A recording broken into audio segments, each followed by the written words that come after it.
Hi, admit card download ಮಾಡ್ಕೊಂಡ್ರಾ ಅಂದರೆ Kedar admit card release ಮಾಡಿದ್ರು ಇವತ್ತು. ಸೊ ಡೌನ್ಲೋಡ್ ಮಾಡ್ಕೊಂಡಿದ್ದೀರಾ ಅಂತ ಅಂದ್ಕೊಂಡಿದ್ದೀನಿ. ಈಗ ಅಡ್ಮಿಟ್ ಕಾರ್ಡ್ ರಿಲೀಸ್ ಮಾಡಿದ್ಮೇಲೆ ಅಡ್ಮಿಟ್ ಕಾರ್ಡ್ ಬಗ್ಗೆ ಸ್ಟೂಡೆಂಟ್ಸ್ ತುಂಬ ಕ್ವಶನ್ಸನ್ನು ಕೇಳ್ತಾ ಇದ್ದಾರೆ. ಅವುಗಳಿಗೆ ಈ ವಿಡಿಯೋದಲ್ಲಿ ಒಂದೊಂದಾಗಿ ಉತ್ತರವನ್ನು ಹೇಳ್ತಾ ಇದ್ದೀನಿ. ಮೊದಲನೇದಾಗಿ, ಈಗ ತುಂಬ ಸ್ಟೂಡೆಂಟ್ಸ್ ನಾನು PCMಗೆ ಅಷ್ಟೇ ಅಪ್ಲೈ ಮಾಡಿದ್ದೆ, ಇಲ್ಲದ್ರೆ PCB ಈ 3 ಸಬ್ಜೆಕ್ಟನ್ನು ಎಕ್ಸಾಮ್ ಬರಿತೀನಿ ಅಂತ ಅಪ್ಲಿಕೇಶನ್ ಸೆಲೆಕ್ಟ್ ಮಾಡಿದ್ದೆ ನಾನು. ಬಟ್ ಈಗ ಅಡ್ಮಿಟ್ ಕಾರ್ಡ್ ಅಥವಾ ಹಾಲ್ ಟಿಕೆಟ್ ಒಳಗಡೆ PCMB 4 ಸಬ್ಜೆಕ್ಟ್ ಹೆಸರು ಕೊಟ್ಟಿದ್ದಾರೆ. ನಾನೀಗ ಎಲ್ಲ ಸಬ್ಜೆಕ್ಟ್ನ ಎಕ್ಸಾಮ್ ಬರಿಬೇಕಾ ಅಂತ ಕೇಳ್ತಾ ಇದ್ದೆ. ವಿಷಯ ಅಂತ ಹೇಳಿದ್ರೆ KEAದವರು ಫಿಸಿಕ್ಸ್, ಕೆಮಿಸ್ಟ್ರಿ, ಮ್ಯಾಥಮೆಟಿಕ್ಸ್, ಬಯಾಲಜಿ ಅಂದರೆ PCMB 4 ಸಬ್ಜೆಕ್ಟ್ಗಳ ಎಕ್ಸಾಮನ್ನು ನಡೆಸ್ತಾರೆ. ಆ 4 ಸಬ್ಜೆಕ್ಟ್ಗಳ ಹೆಸರನ್ನ ಅಡ್ಮಿಟ್ ಕಾರ್ಡ್ ಅಥವಾ ಹಾಲ್ ಟಿಕೆಟ್ ಮೇಲೆ ಪ್ರಿಂಟ್ ಮಾಡಿದ್ದಾರೆ ಅಷ್ಟೇ. ಈಗ ನೀವು ಎಂಜಿನಿಯರಿಂಗ್ ಮಾಡಬೇಕು ಅಂತ ಇದ್ದು ಬಯಾಲಜಿ ಎಕ್ಸಾಮ್ ಬರೆಯಲ್ಲ, ನಾನೀಗ ಫಿಸಿಕ್ಸ್, ಕೆಮಿಸ್ಟ್ರಿ, ಮ್ಯಾಥಮೆಟಿಕ್ಸ್ 3 ಸಬ್ಜೆಕ್ಟ್ನ ಎಕ್ಸಾಮ್ ಬರೀತೀನಿ ಅಂತ ಹೇಳಿದ್ರೆ ಅಡ್ಮಿಟ್ ಕಾರ್ಡ್ ಮೇಲೆ 4 ಸಬ್ಜೆಕ್ಟ್ ಹೆಸರಿದೆ. ಬಟ್ ನೀವು ಎಂಜಿನಿಯರಿಂಗ್ ರ್ಯಾಂಕಿಂಗನ್ನು ಪಡೆದುಕೊಳ್ಳೋದಕ್ಕೆ ಫಿಸಿಕ್ಸ್, ಕೆಮಿಸ್ಟ್ರಿ, ಮ್ಯಾಥಮೆಟಿಕ್ಸ್ 3 ಸಬ್ಜೆಕ್ಟ್ನ ಎಕ್ಸಾಮ್ ಬರೆದ್ರೆ ಸಾಕು. ಅದೇ ರೀತಿ ಮತ್ತು ಸ್ಟೂಡೆಂಟ್ಸ್, ನಾನೀಗ ನರ್ಸಿಂಗ್ ಮಾಡಬೇಕು ಅಂತಿದ್ದೆ ಅಥವಾ ವೆಟರ್ನರಿ ಮಾಡಬೇಕು ಅಂತಿದ್ದೆ, ಅದಕ್ಕೋಸ್ಕರ ನಾನು ಫಿಸಿಕ್ಸ್, ಕೆಮಿಸ್ಟ್ರಿ ಹಾಗೆ ಬಯಾಲಜಿ 3 ಸಬ್ಜೆಕ್ಟ್ನ ಎಕ್ಸಾಮ್ ಬರೀಬೇಕು ಅಂತ ಇದ್ದೀನಿ.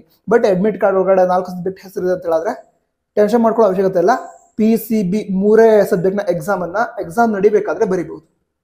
ಓಕೆ, ಅದಂತರ ಈಗ ಅಗ್ರಿಕಲ್ಚರ್ BSc ಅಗ್ರಿಕಲ್ಚರ್ ಫಾರೆಸ್ಟ್ರಿ ಕೋರ್ಸನ್ನು ಮಾಡೋರು PCMB 4 ಸಬ್ಜೆಕ್ಟ್ನ ಎಕ್ಸಾಮನ್ನು ಬರೀಲೇಬೇಕು. ನಂತರ ಮತ್ತೆ ಕೆಲವು ಸ್ಟೂಡೆಂಟ್ಸ್ ಅಡ್ಮಿಟ್ ಕಾರ್ಡ್ ಡೌನ್ಲೋಡ್ ಮಾಡ್ಕೊಳ್ಳೋದಕ್ಕೆ ಆಗ್ತಾ ಇಲ್ಲ, ಅಲ್ಲಿಗ ಅಪ್ಲಿಕೇಶನ್ ಲಾಗಿನ್ ಹ್ಯಾಸ್ ಕ್ಲೋಸ್ಡ್ ಅಂತ ಬರ್ತಾ ಇದೆ ಅಥವಾ ಬೇರೆ ಏನೋ ಬರ್ತಾ ಇದೆ, ಡೌನ್ಲೋಡ್ ಮಾಡ್ಕೊಳ್ಳೋಕ್ಕೆ ಆಗ್ತಾ ಇಲ್ಲ ಅಂತ ಹೇಳಿದ್ರೆ ಟೆನ್ಷನ್ ಮಾಡ್ಕೊಳ್ಳೋಕ್ಕೆ ಹೋಗಬೇಡಿ. ಯಾಕಂತ ಹೇಳಿದ್ರೆ ಈಗ ಎಕ್ಸಾಮ್ ಏನಾಗುತ್ತೆ, ಎಕ್ಸಾಮ್ ಆಗೋ ಹಿಂದಿನ ದಿನದವರೆಗೆ ನೀವು ಅದನ್ನು ಡೌನ್ಲೋಡ್ ಮಾಡ್ಕೋಬೋದು. ಯಾವುದೋ ಅಡ್ಮಿಟ್ ಕಾರ್ಡನ್ನು ಡೌನ್ಲೋಡ್ ಮಾಡ್ಕೋಬಹುದು, ಆರಾಮಾಗಿ ಡೌನ್ಲೋಡ್ ಮಾಡ್ಕೊಳ್ಳಿ. ಈಗಾಗಲ್ಲ ಅಂತ ಹೇಳಿದ್ರೆ 2 hours ಬಿಟ್ಟು ಚೆಕ್ ಮಾಡಿ. ಅವಾಗ ಆಗಲ್ಲ ಅಂತ ಹೇಳಿದ್ರೆ ನೈಟ್ ಚೆಕ್ ಮಾಡಿ. ಯಾಕಂತ ಹೇಳಿದ್ರೆ ನೈಟ್ ಟೈಮಲ್ಲಿ ಈ ಸರ್ವರ್ ಬ್ಯುಸಿ ಇರಲ್ಲ, ಫ್ರೀ ಇರುತ್ತೆ, ಆ ಟೈಮಲ್ಲಿ ಈಸಿಯಾಗಿ ಡೌನ್ಲೋಡ್ ಮಾಡ್ಕೋಬಹುದು. ಓಕೆ, ಅದಕ್ಕೆ ಟೆನ್ಷನ್ ಮಾಡ್ಕೊಳ್ಳೋದಕ್ಕೆ ಹೋಗಬೇಡಿ. ನಂತರ ಈ ಅಡ್ಮಿಟ್ ಕಾರ್ಡ್ ತುಂಬ ಇಂಪಾರ್ಟೆಂಟ್.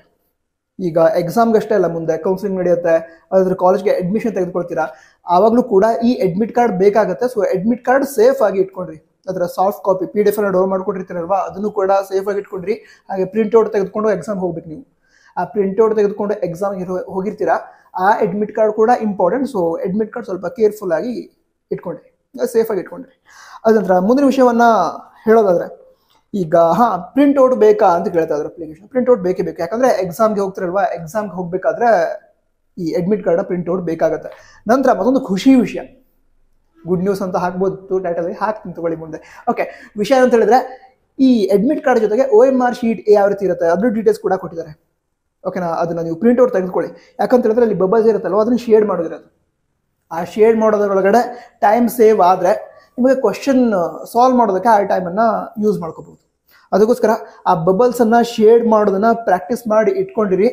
ಅದ್ರ ನಂತರ ಆ OMR ಶೀಟ್ ಮೇಲೆ ನೀವು ಯಾವ್ಯಾವ ಡೀಟೇಲ್ಸನ್ನು ಎಂಟರ್ ಮಾಡಬೇಕು, ಯಾವ ರೀತಿ ಎಂಟ್ರಿ ಮಾಡಬೇಕು, ಇದೆಲ್ಲ ನಿಮಗೆ ಗೊತ್ತಿರಬೇಕು. ಅದಕ್ಕೋಸ್ಕರ ಆ OMR ಶೀಟ್ ಮೇಲೆ ಕೊಟ್ಟಿರುವಂತಹ ಎಲ್ಲ ಡೀಟೇಲ್ಸನ್ನು ನೋಡಿ ಏನೇನನ್ನ ಎಂಟ್ರಿ ಮಾಡಬೇಕು ಎಕ್ಸಾಮ್ ಹಾಲಿಗೆ ಹೋದ್ಮೇಲೆ ನಾವು ಅದನ್ನು ತಿಳ್ಕೊಳ್ಳಿ. ಅದರ ನಂತರ ಶೇಡ್ ಮಾಡೋದನ್ನು ಕೂಡ ಪ್ರಾಕ್ಟೀಸ್ ಮಾಡ್ಕೊಳ್ಳಿ. ಇದರಿಂದ ಫಾಸ್ಟ್ ಆಗಿ ಶೇಡ್ ಮಾಡೋದು ನಿಮಗೆ ಪ್ರಾಕ್ಟೀಸ್ ಆದರೆ ಎಕ್ಸಾಮಲ್ಲಿ ಟೈಮ್ ಸೇವ್ ಆಗುತ್ತೆ. ಆ ಟೈಮನ್ನು ನೀವು ಕ್ವಶನ್ ಅನ್ನು ಸಾಲ್ವ್ ಮಾಡೋದಕ್ಕೆ ಯೂಸ್ ಮಾಡ್ಕೋಬಹುದು. ಓಕೆ, ಇದಿಷ್ಟು ವಿಷಯ ಆಗಿತ್ತು. ಓಕೆ, ಎಲ್ಲ ಹೇಳತ್ತಲ್ಲ, ಇದಿಷ್ಟು ವಿಷಯ ಆಗಿತ್ತು. ಬೇರೆ ಏನಾದರೂ ಡೌಟ್ಸ್ ಇದ್ರೆ ಕಮೆಂಟ್ ತಿಳಿಸಿ. ಚೆನ್ನಾಗಿ ಪ್ರಿಪೇರ್ ಆಗಿ. All the best. ಜೈ ಹಿಂದ್, ವಂದೇ ಮಾತರಂ.